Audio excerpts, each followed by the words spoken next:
Good morning, friends. Today we will talk about sugar clock, a primordial approach to prevent dental caries. So basically you can see the diagram of a clock which is shaded into red and green. So the red parts we can see that from 7:30 to 8:30 it is shaded red, showing the time for breakfast. From 12 to 1 p.m. it is showing the time for lunch, again in red, and from 6 to 7 p.m. the time for dinner, shaded in red. The in-between periods from 10 to 11 a.m., from 2 to 3 p.m. and 4 to 5 p.m. are the times of safe snack or a drink of water. So basically it is given as a concept by WHO that it is not the amount of sugar but the frequency of sugar intake that affects and causes dental caries. Now, what is dental caries? Dental caries is a multifactorial disease, and the factors of dental caries, the role of each factor is interrelated to one another, and there is no doubt that one of the main prime factors causing dental caries is diet. WHO clearly states that to use less sugar as restricted usage would lead to caries prevention. Now we will come to the factors. The factors of dental caries is the tooth, the host or the tooth. The second factor is the flora, Streptococcus mutans, or the fluoride in plaque or the oral hygiene, everything. And the third factor is the substrate or the sugar, the sucrose arch criminal. Oral clearance of sugar, oral hygiene, all of this, the frequency of eating, and apart from it, saliva or the quality of saliva, the buffering capacity, the flow rate of saliva, and the pH composition. All this plays a major role in causing of dental caries. Now, I will come to the adverse effects of dental caries on the life of an individual. It causes irregularity at work or at school due to toothache, inability to chew hard foods, sleepless painful nights, low esteem in case of an individual, effect on the nutrition and health status of the individual, and behavioral issues of an individual are some of the other adverse effects that dental caries can have on an individual. Now we can see that Van Loveren had published a paper in which he raised a very important question as to whether it is the amount of sugar or the frequency of sugar intake or consumption of sugar which causes dental caries. Early intervention of diet counseling helps to develop beneficial and healthy behaviors in young individuals. Dietary counsel is one of the basic approach to a positive nutrition of optimal oral as well as general health. Dietary counseling should be personalized. The exact amount, the frequency and time of intake of sugar should be informed so that it does not prove harmful to dental as well as general health. This can be very simply illustrated by the sugar clock that I have shown you.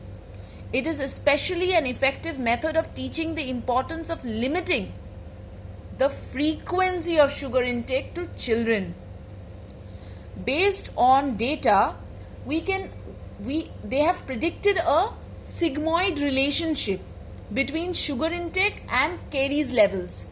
That is, most of the population will not develop dental caries if sugar intake is kept under 15 kg per person per year approximately.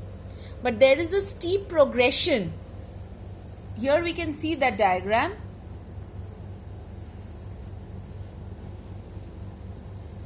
That there is a steep progression in the rate of caries formation or progression of caries or the rate of caries if the sugar intake is between 15 to 35 kg per person per year.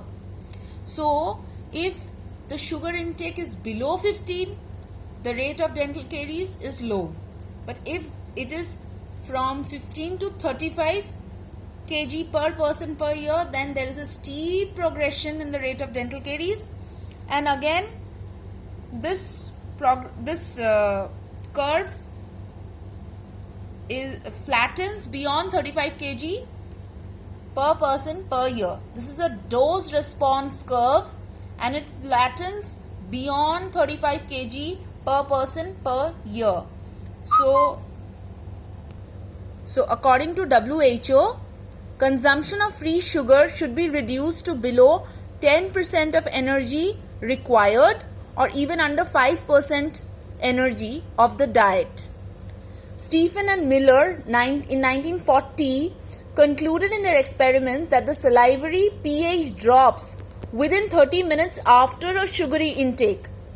So any amount of intake of sugar within these 30 minutes is less detrimental to oral health than the intake after 30 minutes.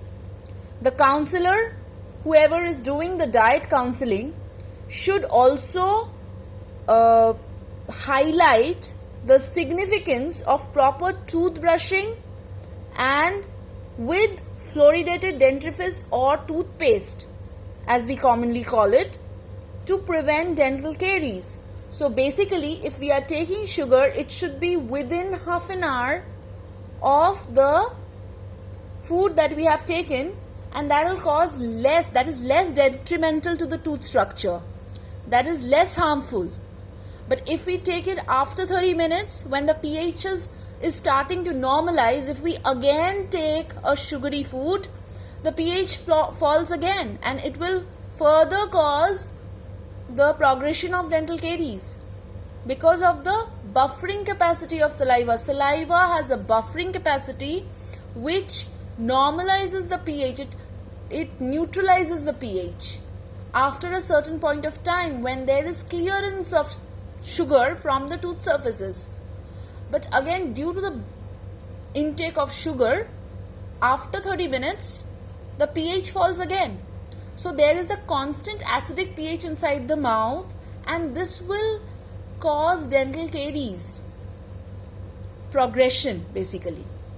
So why fluoridated dentifrice is important, or why toothbrushing is important after meals, has to be highlighted to the individual, and this will help in preventing dental caries apart from the timing of intake of sugar or sugary food. So we need to conclude on that point and keep that thought in mind if we want to prevent dental caries. That's it. Today I'm signing off, your dentist friend, you can call me, and thank you.